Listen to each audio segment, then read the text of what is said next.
오늘 이 아침에 우리에게 주신 하나님의 생명의 말씀은 신약성경 194페이지 사도행전 4장 32절에서 37절까지 말씀입니다. 제가 하나님 말씀을 봉독해 드리겠습니다. 하나님 말씀을 경청하시기 바랍니다. 믿는 무리가 한 마음과 한 뜻이 되어 모든 물건을 서로 통용하고 자기 재물을 조금이라도 자기 것이라 하는 이가 하나도 없더라. 사도들이 큰 권능으로 주 예수의 부활을 증언하니 무리가 큰 은혜를 받아 그 중에 가난한 사람이 없으니 이는 밭과 집 있는 자는 팔아 그 판 것의 값을 가져다가 사도들의 발 앞에 두매 그들이 각 사람의 필요를 따라 나누어 줌이라. 구브로에서 난 레위족 사람이 있으니 이름은 요셉이라. 사도들이 일컬어 바라바라 번역하면 위로의 아들이라 하니 그가 밭이 있음에 팔아 그 값을 가지고 사도들의 발 앞에 두니라. 아멘. 오늘은 사도행전 4장 32절에서 37절까지 말씀을 중심으로 우리 교회 비전 5번째 당신의 마음이 바라보는 곳은 이라는 제목으로 하나님 말씀을 선포하도록 하겠습니다. 여러분은 행복하십니까? 예, 아멘은 그렇게 될 줄로 믿습니다. 그렇게 되길 원합니다 라는 뜻이죠. 여러분은 행복하십니까? 예, 꼭 그렇게 될 줄로 믿습니다. 행복을 우리가 찾고 있지만 누구를 만나고 많은 시간을 보내느냐에 따라서 사람은 인격 형성에 아주 중요한 역할을 합니다. 그러니까 내가 누구랑 오래 있느냐, 누구랑 많은 시간을 보내느냐에 따라서 행복한 마음을 가질 수도 있고 때로는 불행해질 수도 있다라는 것이죠. 특별히 이민사회에서 많은 시간을 보내는 장소 중에 한 곳이 바로 교회입니다. 우리가 직장에서도 보내고 사회에서도 보내지만 그래도 우리 성도들에게 많은 시간을 공유하면서 영향을 받는 곳이 교회이기 때문에 교회가 내 마음속에 차지하는 비중을 생각해 볼 때에 교회에서 누구를 만나느냐, 내가 교회에서 어떠한 삶을 사느냐가 참으로 중요하다는 것이죠. 하나님의 사람을 만나기를 축복합니다. 근데 우리는 하나님의 사람을 만나려고는 노력하는데 내가 과연 하나님의 사람으로서 바르게 살고 있는가를 생각해 보면 나는 좋은 것을 원하는데 정작 내 자신이 그런 선한 영향력을 미치지 못할 때가 많이 있더라는 것이죠. 제가 오늘은 여러분에게 축복을 하겠습니다. 여러분의 가정이 하나님 사랑하는 사람으로 많아지기를 축복합니다.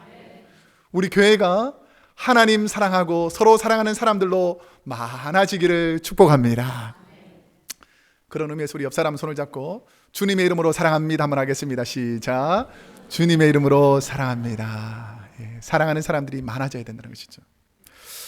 성도들이 서로 사랑하는 교회라는 비전에 관한 설교를 준비하면서 저는 우리 교회가 닮아가야 할 교회의 모습을 한번 묵상해 봤습니다.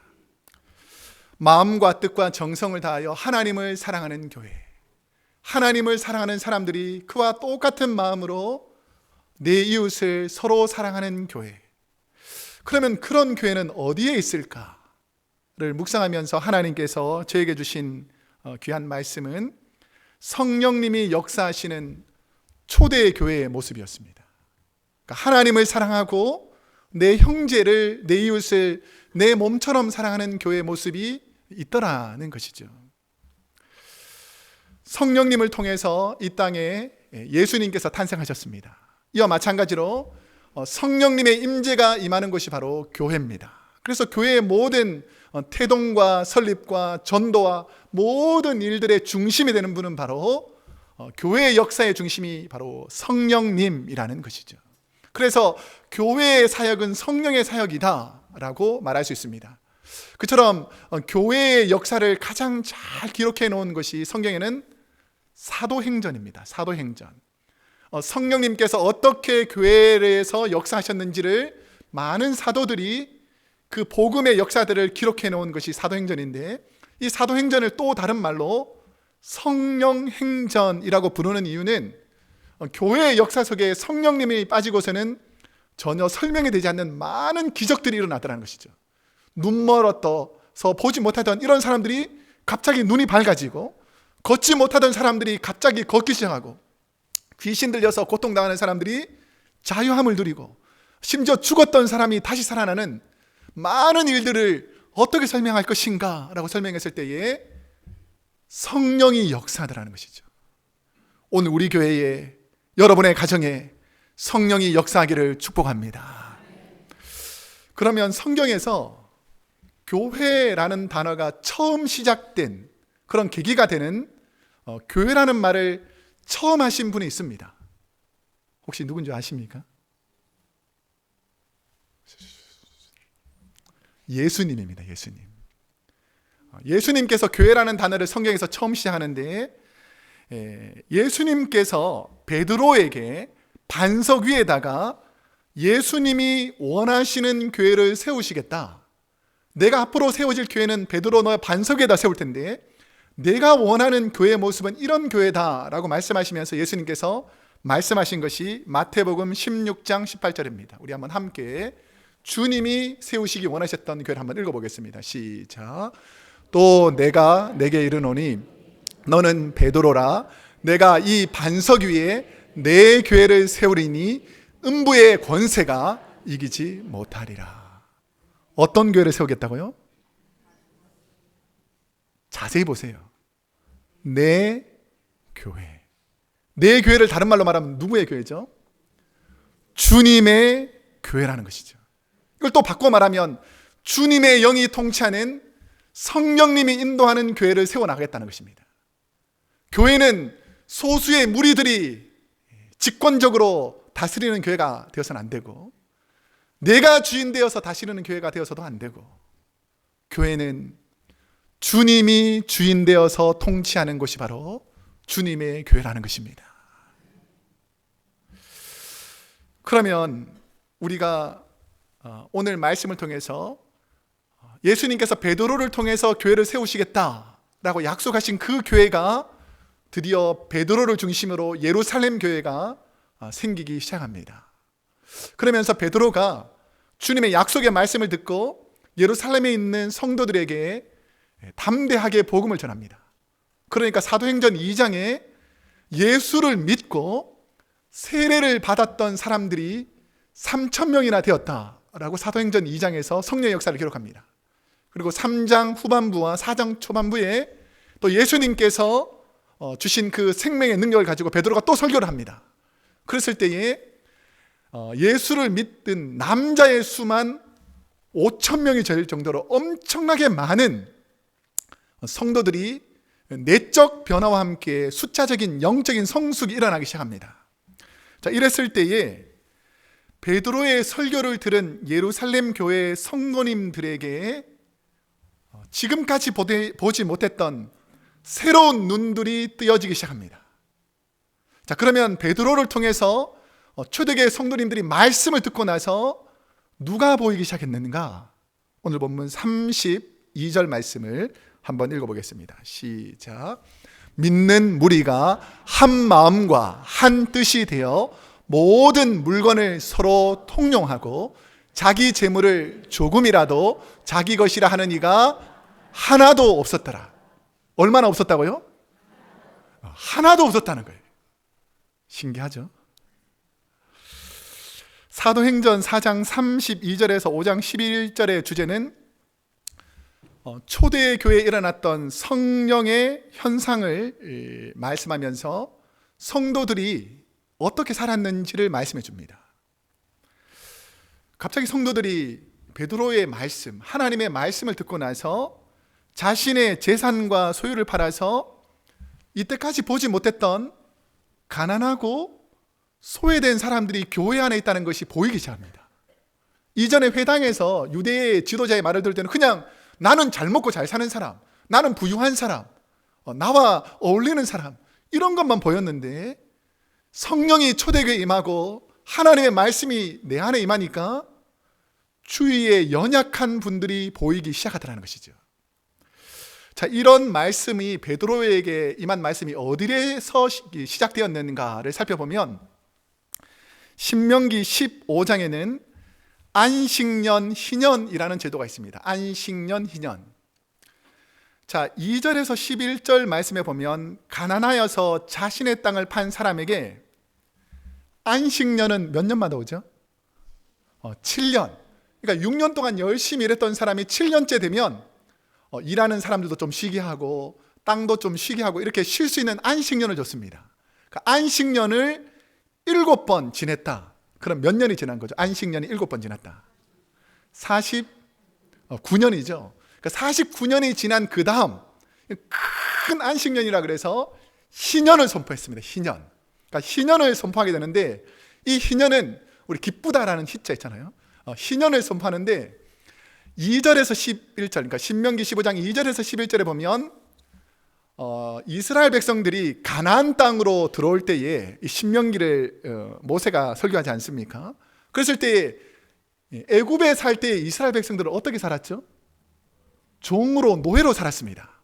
그런데 가나안 땅에 들어가서 여호수아를 통해서 제일 먼저 하는 일 중에 하나가 바로 땅을 분배해 줍니다. 12지파에게 땅을 분배해 주죠.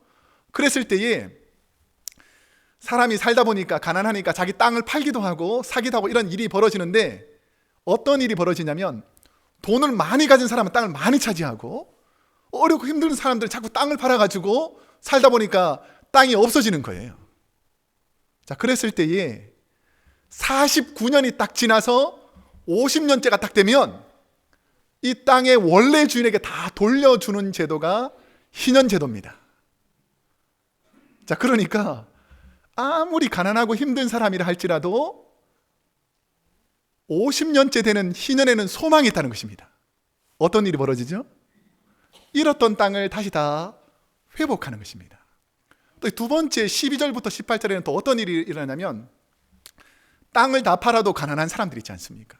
그런 사람들은 그때 당시에는 사람을 사고 파는 노예 제도가 있었습니다. 그러니까 어쩔 수 없이 노비 문서를 쓰고 노예 문서를 쓰고 딸들을 자녀들을 팔았습니다.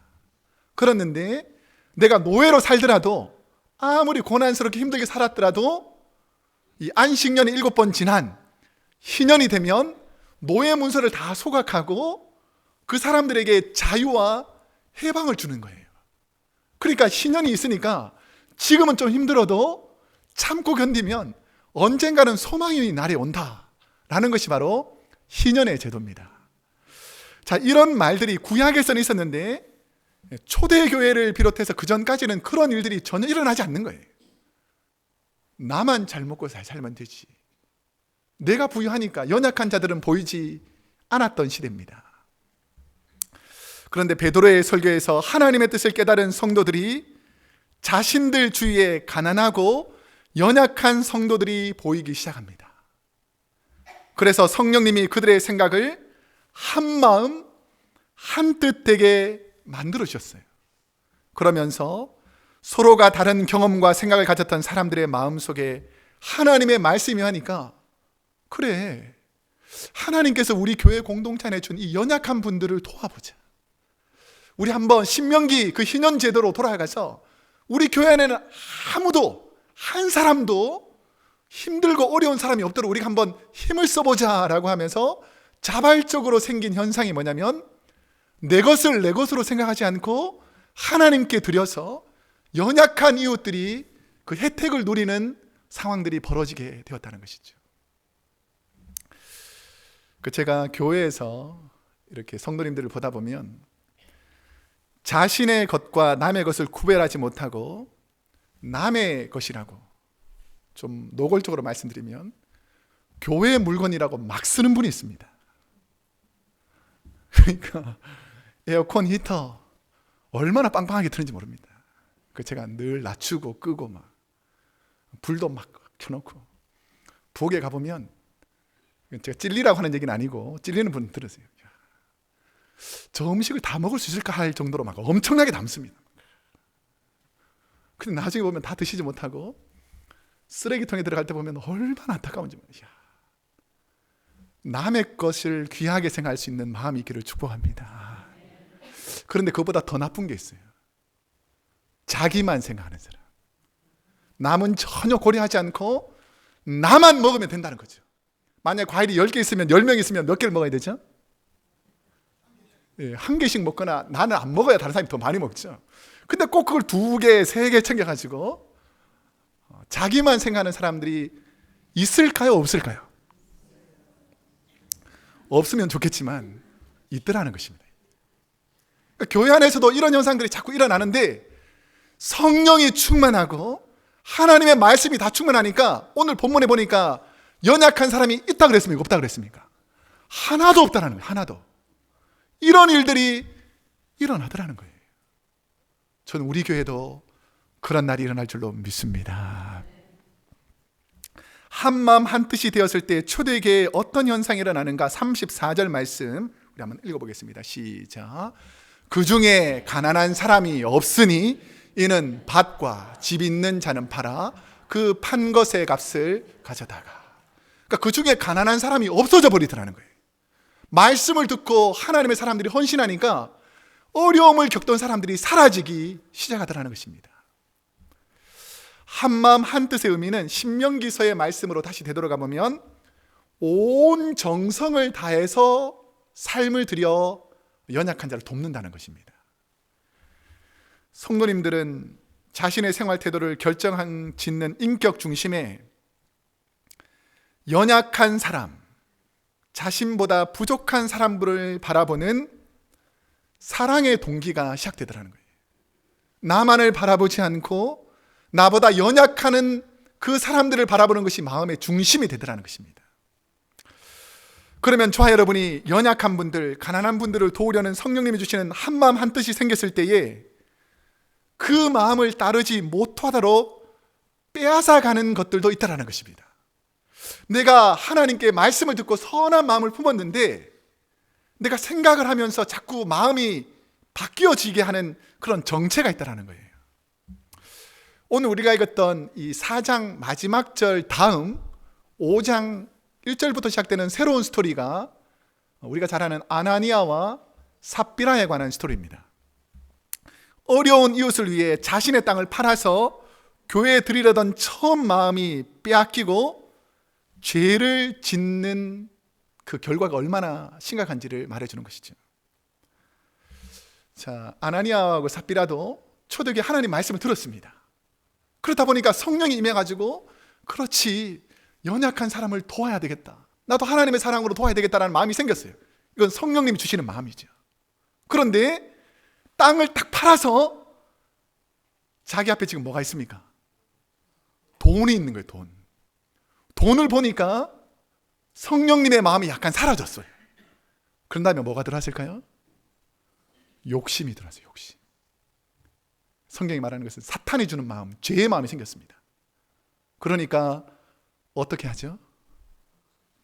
땅값에 받은 돈 얼마를 감추어 둡니다. 자, 이렇게 생각할 수도 있을 것입니다. 선한 의도를 가지고 마음을 먹었지만 우리 인간의 마음은 갈대와 같으니까 마음이 좀 바뀔 수도 있지 않나 라고 생각할 수 있지 않겠습니까? 여러분이 혹시나 부활절, 추수감사절, 크리스마스 이럴 때 우리가 작정의 헌금을 하나님께 드리려고 할 때에 막 은혜가 많고 깨달은 은혜가 많아서 그래 하나님, 제가 이번에는 이렇게 작정하고 헌금을 드리려고 합니다 라고 은혜를 받았는데 집에 와가지고 냉장고문을 한번 열어보고 자녀들을 보고 쓸 것이 자꾸 보이면 그 처음 가졌던 액수가 어떻게 될까요? 조금씩 현실을 바라보면서 깎여지는 경우가 있다라는 것이죠. 자, 그런데 문제는 그렇게 그냥 단순히 마음이 바뀌었다 이렇게 생각하지 않습니다. 성령 충만했던 베드로가 지적하고 있는 아나니아의 죄가 있습니다. 이게 바로 사도행전 5장 2절과 3절에서 베드로가 아나니아에게 지적하는 거예요. 한번 읽어보겠습니다. 시작. 그 값에서 얼마를 감춤해 그 안에도 알더라. 얼마만 가져다가 사도들의 발 앞에 두니 베드로가 이르되 아나니아야, 어찌하여 사탄이 내 마음에 가득하여 내가 성령을 속이고 땅값 얼마를 감추었느냐. 자, 이 말씀을 잘 보셔야 합니다. 남편 아나니아의 마음이 바뀌어서 죄를 지었는데 왜 아내 삽비라까지 죽임을 당했을까요? 무슨 죄죠? 죄를 짓는 걸 방조했다는 거예요. 그냥 죄를 짓도록 못 본 척하고 넘어가더라는 거예요. 그러면 아나니아의 마음뿐 아니라 삽비라 마음에도 이런 탐심과 욕심의 마음이 있었다는 것이죠. 만약에 남편이 이렇게 하려고 그러면 이 성령 충만 아내는 어떻게 얘기해야 될까요? 멈추시오. 그러지 마시오. 당신 그래서 되겠습니까? 라고 말해야 되는 것이 정상이잖아요. 그런데 마귀들이, 사탄들이 그 마음속에 딱 들어가가지고 그 두 부부의 마음을 꽉 잡아버리더라는 거예요. 그렇다 보니까 누구를 속이려고 했다 그랬습니까? 성령. 너 지금 사람 앞에서 속이려고 생각하는 것이 아니라 성령을 속이는 행위라는 것입니다.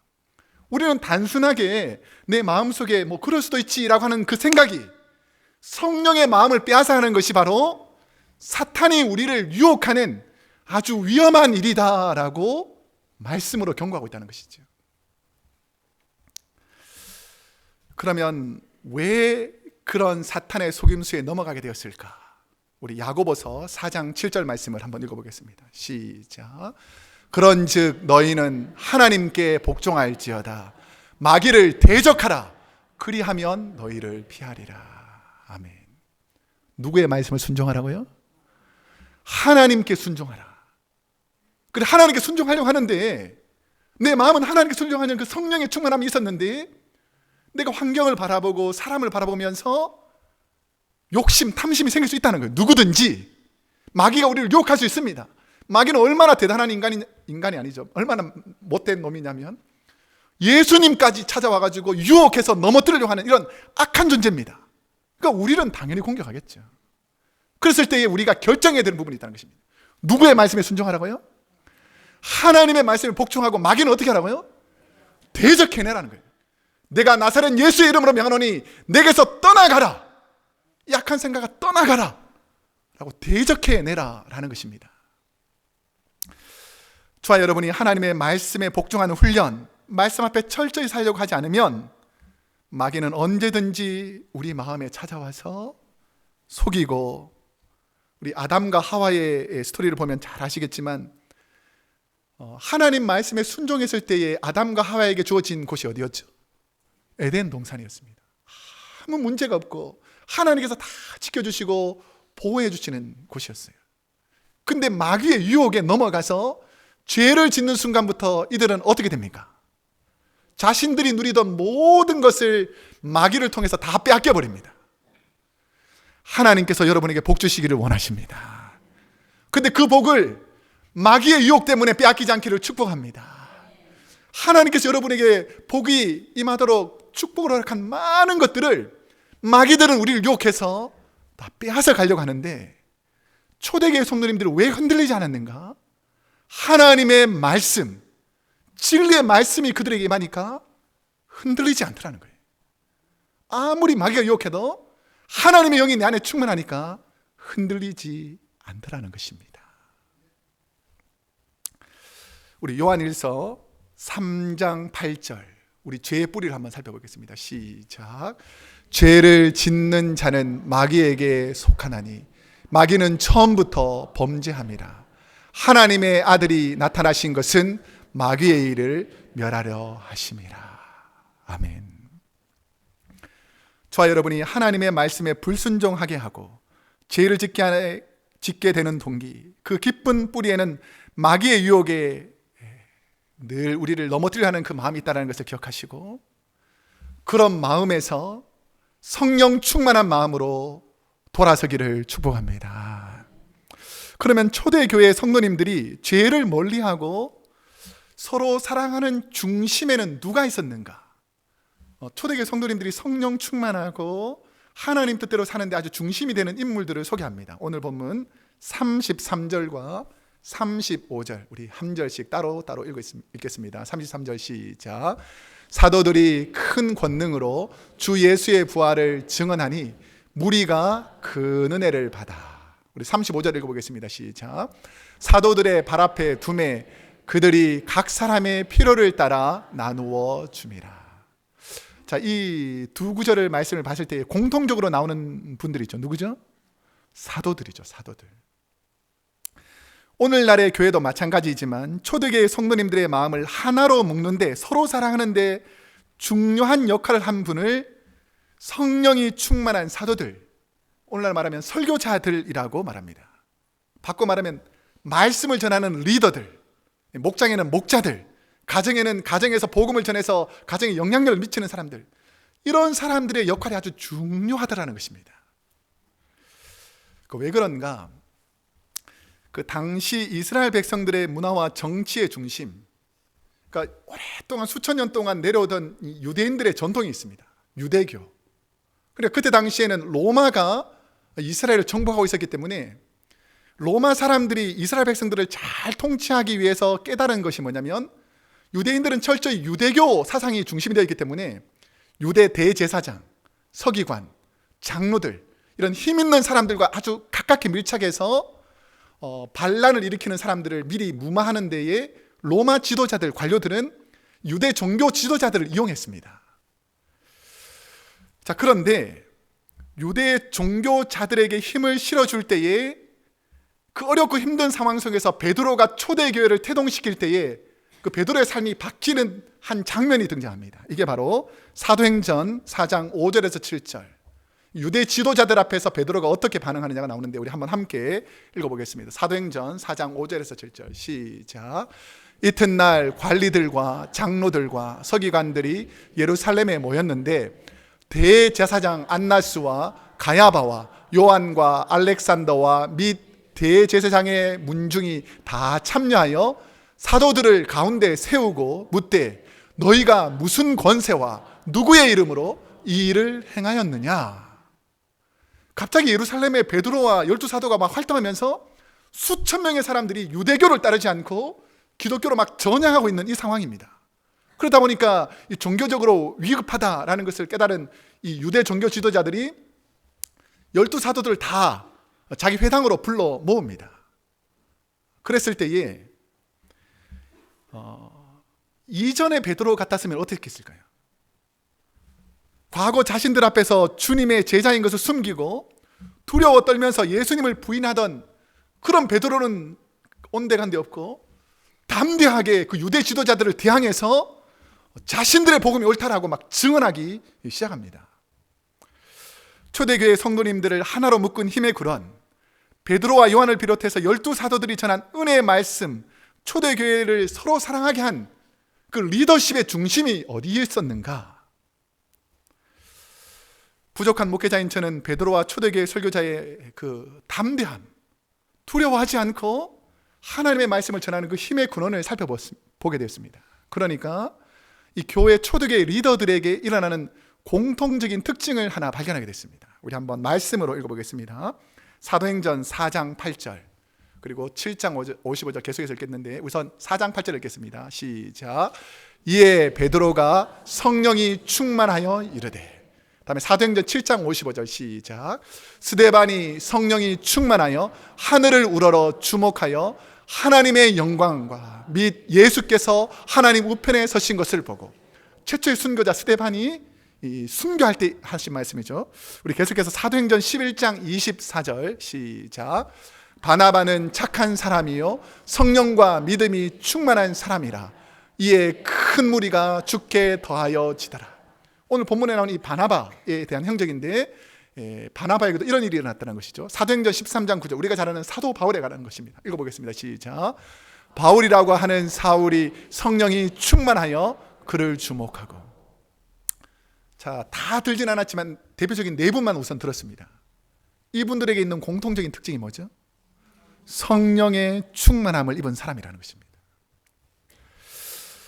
저는 성령에 충만할 때도 있지만, 목회자로서 이렇게 신앙생활하면 안 되지라고 생각할 때가 참으로 많이 있습니다. 부모로서 우리가 자녀가 시험 치는 날이 다가오는데 아이가 시험 공부를 하지 않고 게임하고 밤을 새워서 놀고 자고 이렇게 하면 부모님의 마음이 어떨까요? 없으니까 잘 모르세요? 속탑니다. 속타. 그런데 저는 목회를 하면서 목회자로서 성령에 충만한 성숙한 초대교회 지도자의 모습을 보면서 우리 교회 성도님들은 그런 세상 속에 취해 있지 않는 선한 리더십들이 생겨나야 된다는 거예요. 저분을 보면 내가 저렇게 신앙생활 해야지라는 그런 리더십이 보여야 된다는 거예요. 그런데 초대교회 많은 지도자들은 이런 성령의 충만함을 가지고 많은 사람들에게 신앙의 본을 보여줬다는 것입니다. 우리에게 그런 리더들이 있기를 축복합니다. 이제 부족한 제 얘기를 몇 가지만 하겠습니다. 저는 매일 거의 하나님께 나와서 기도하는 그런 훈련을 가지고 새벽에 예배를 드립니다. 그 예배를 드릴 때에 기도하는 대상들을 늘 생각합니다. 어떤 분을 향해서 기도할까? 이랬을 때에 저하고 저희 아내가 이렇게 함께 이야기를 나누는 시간이 있습니다. 새벽 기도 시간에는 말씀으로 나누지만 오후에는 가끔씩 산책을 하면서 성도들을 상황을 서로 나누기도 하고 아니면 신방을 가면서 기도 제목을 나눠요. 이랬을 때에 제가 무릎 꿇고 기도하는 이 공간에서 내 기도는 그만하고 나의 기도는 좀 그만하고 연약한 자들을 위한 기도가 열리게 하여 주옵소서라고 많이 기도합니다. 그러니까 좋은 리더는 나만을 위해서 기도하는 것이 아니라 내 주위의 연약한 분들을 위해서 기도하는 사람들이 많아져야 된다는 것이죠. 우리 약간 정신을 차리고 주님을 바라보는 의미에서 우리 옆 사람을 한번 잠깐 볼까요? 자, 마음에 손을 얹고 오늘부터는 10분 이상 그분을 위해서 기도하기를 축복합니다. 이게 진짜 좋은 삶이죠. 내가 늘 사랑합니다, 아낍니다 이런 말해놓고 하나님 앞에 5분도 10분도 기도하지 않는다. 그럼 엄밀히 들어가 보면 사랑하지 않는 것입니다. 여러분 가정의 리더들을 위해서 기도하기를 축복합니다. 부족하지만 우리 교회의 귀한 목회자들, 리더들, 교회를 섬기는 분들에게 하나님의 성령이 임하도록 함께 기도해 주시기를 축복합니다. 그래야지 하나님의 역사가 일어난다는 것이죠. 제가 지난 금요일 날 이렇게 교회에 왔는데 아이들 라이드하고 이제 설교 준비하느라고 교회에 왔는데 성전에 이제 아무도 없었어요. 그런데 갑자기 제 마음속에서 이렇게 투벅투벅 피아노 앞으로 갔습니다. 제가 피아노는 잘 못 치지만 그래 성전 안에 찬양이 있으면 좋겠다 해서 쳤어요. 치는데 주위에 사람이 없으니까 좀 담대해지더라고요. 그래서 찬양을 불러봐야 되겠다. 이 성전 안에 하나님께 지금 찬양하면 얼마나 좋을까. 그래서 정신없이 막 몇 곡을 혼자 가수가 된 것처럼 막 불렀어요. 그런데 이 찬양을 부르면서 제게 주신 하나님의 마음이 있었습니다. 그래, 아무도 없지만 이곳에 하나님이 계시지 않냐. 그 하나님께 찬양하면 우리 하나님이 얼마나 기뻐하실까. 이런 마음을 주시면서 제 마음속에 감동과 기도로 찬양하게 됐습니다. 여러분, 아무도 보지 않는 그곳에 하나님이 계신다면 그 하나님을 찬양하는 분이 되기를 축복합니다. 성령 충만은 하나님만을 바라보는 것입니다. 인간을 바라보고 리더십을 할 수가 없죠. 사람들을 바라보면 도저히 내 능력으로 할 수 없습니다. 하지만 초대교회 리더들이 가진 공통적인 특징은 내 힘으로 할 수 없기 때문에 성령의 충만함을 늘 갈구하면서 성령님이 이끄시는 대로 그 삶을 살아냈다는 것이죠. 오늘 우리 성도님들에게 그 성령의 충만함이 있기를 축복합니다. 그러면 초대교회에서 서로 사랑을 실천한 성령 충만한 바나바라는 선한 영향력을 미친 분은 어떤 분인가? 오늘 본문 36절과 37절 말씀을 한번 읽어보겠습니다. 시작. 구브로에서 난 레위족 사람이 있으니 이름은 요셉이라. 사도들이 일컬어 바나바라 번역하면 위로의 아들이라 하니 그가 밭이 있음에 팔아 그 값을 가지고 사도들의 발 앞에 두니라. 아멘. 초대교회의 서로 사랑의 모습은 그냥 말씀을 듣고 깨닫는 수준이 아니라 서로 사랑을 실천하는 모습이 있었다는 것입니다. 초대교회에서 대표적인 서로 사랑의 실천을 한 분을 오늘 본문에서는 바나바라는 사람을 한 예로 듭니다. 이 원래 이름이 뭐죠? 요셉입니다. 요셉. 그 요셉인데 이분이 연약한 분들을 워낙 잘 찾아가서 위로해주고 도와주고 격려해주니까 사도들이 이 사람에게 별명을 지어줬어요. 뭐라고요? 바나바. 바나바는 무슨 뜻이라고요? 위로의 아들. 이 바나바라는 사람은 가는 곳곳마다 힘들고 어려운 사람에게 계속해서 위로하는 사람이 되더라는 거예요. 우리 옆 사람에게 다시 한번 축복합시다. 내가 당신의 바나바가 되겠습니다. 시작. 내가 당신의 바나바가 되겠습니다.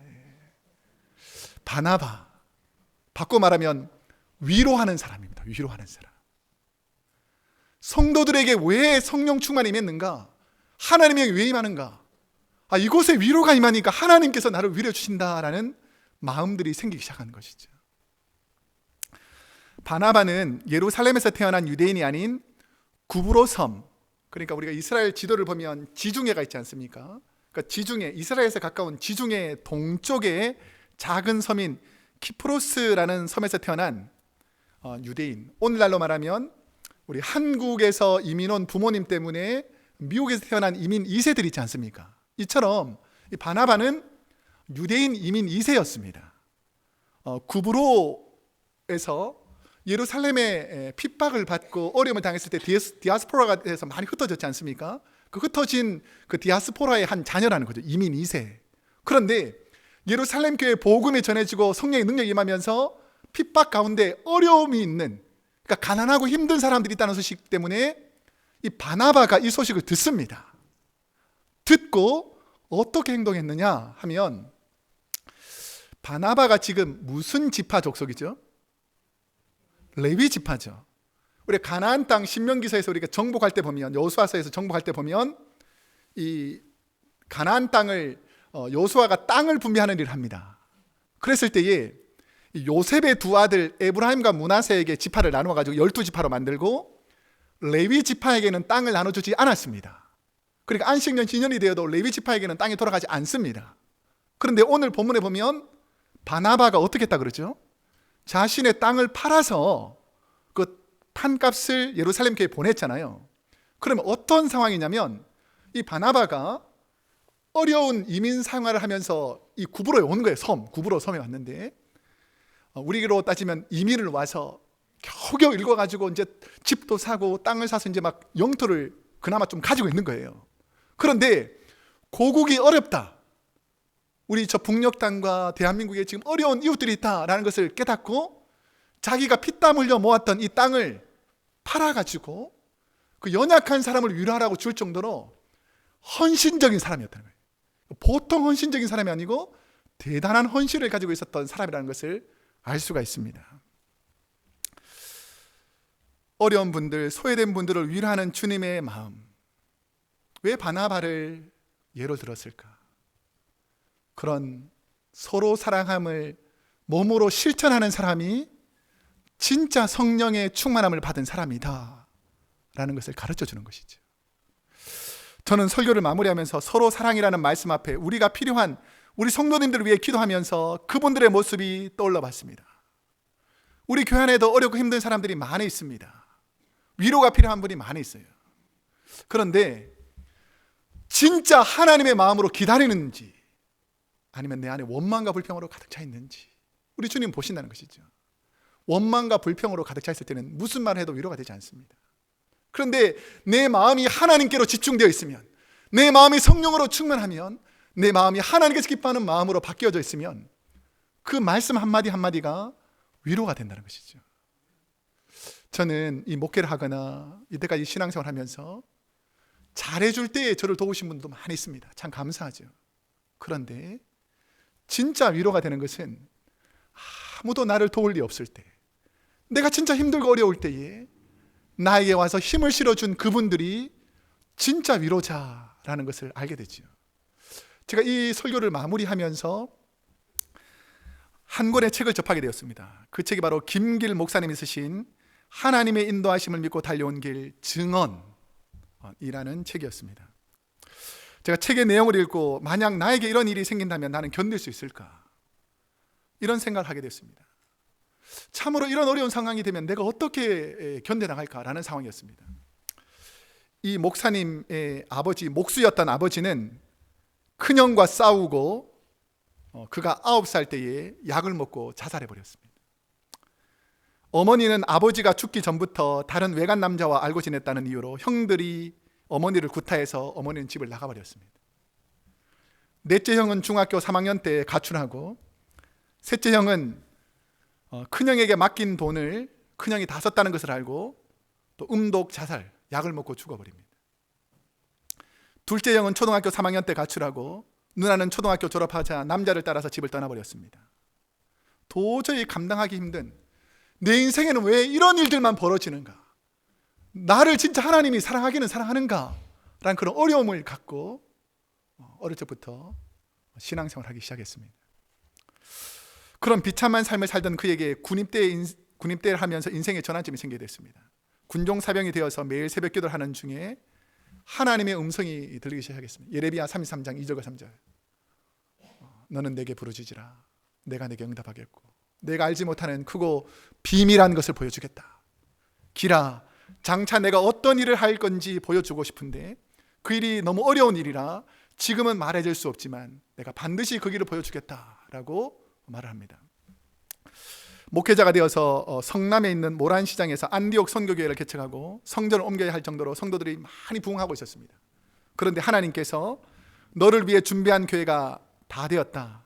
이제 너와 꼭 하고 싶은 일이 있다. 그러니까 지금 잘 되는 교회를 다 내려놓고 후임자에게 맡기고 너는 새로운 내가 원하는 길로 다시 한번 나오라. 이런 콜링을 받습니다. 그래서 그 후 김길 목사님은 성도도 한 명도 없고 건물도 없는 서울 명동 거리에서 홀로 기도하고 찬양하는 예배를 드리기 시작했습니다.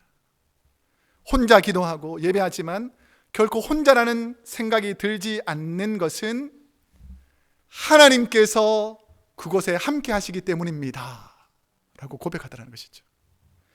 하나님 한 분만 인정하여도 나는 행복한 도시의 목회자다 라는 말씀을 하시는 그 목사님의 글을 읽고 저는 많이 감동을 받았습니다. 그래, 이런 분이 진짜 하나님의 사람이구나. 환경과 상황을 보지 않고 하나님께서 부르시는 곳에, 하나님이 원하시는 곳에 하나님과 함께 있는 것이 바로 초대교회에서 하나님을 바라보는 성도들의 삶이었다는 것입니다. 저 또한 저의 비전이 큰 교회 담임 목사가 되는 것이 절대 목회 비전이 아닙니다. 성도들만 좋아하는 교회를 세우는 것도 제 목회 비전이 아닙니다. 그렇다고 제가 원하는 교회로 만들어가는 것도 저의 비전이 아닙니다. 교회는 하나님이 원하시는, 성령님이 원하시는 교회로 세워져야 할 줄로 믿습니다. 내가 아무리 많은 계획과 준비를 하였다 할지라도 성령님이 노 하면 그만두는 거예요. 내가 아무리 할 수 없는 일도 주님이 하라 라고 하면 성령님의 감동을 가지고 하는 것입니다. 내 경험과 맞지 않고 내 생각과 맞지 않아도 이것이 하나님의 말씀이면 순종해냈던 것이 바로 초대교회 성도들의 모습이었다는 것입니다. 저는 우리 크로스웨이 교회가 연약한 이웃 교회의 사랑을 가지고 서로 사랑하는 교회가 되기를 날마다 기도합니다. 내가 잘 되고 행복할 때 친구가 와서 도움을 주는 것보다 내가 진짜 힘들고 어려울 때 도와주는 친구가 진짜 좋은 친구죠. 우리 지역에는 지금 어렵고 힘든 교회들이 많이 있습니다. 우리 교회가 그 교회를 사랑으로 서로 섬기는 교회가 되기를 축복합니다. 저는 이민 목회 11년 동안 여러 좋은 친구 목사님들, 힘들 때 함께 기도해 주신 성도님들이 있습니다. 그런데 제 마음속 깊이 오랫동안 감사하는 분들은 제가 힘들 때 자신의 일처럼 함께 눈물로 기도해 주며 위로해 주던 바나바와 같은 위로의 성도님들이었습니다. 나는 어떤 마음으로 우리 성도님들을 바라보는가? 나는 어떤 마음으로 우리의 이웃들을 바라보는가? 내가 너희를 사랑한 것 같이 우리는 주님과 같은 십자가의 사랑으로 사랑할 수 없지만 서로 사랑하라. 예수님이 초대교회 성도들에게 보이셨던 나의 주위의 연약한 분들을 위로해 주는 바나바와 같이 서로 사랑하는 그 자리에 오늘 저와 여러분이 있기를 축복합니다. 기도하겠습니다.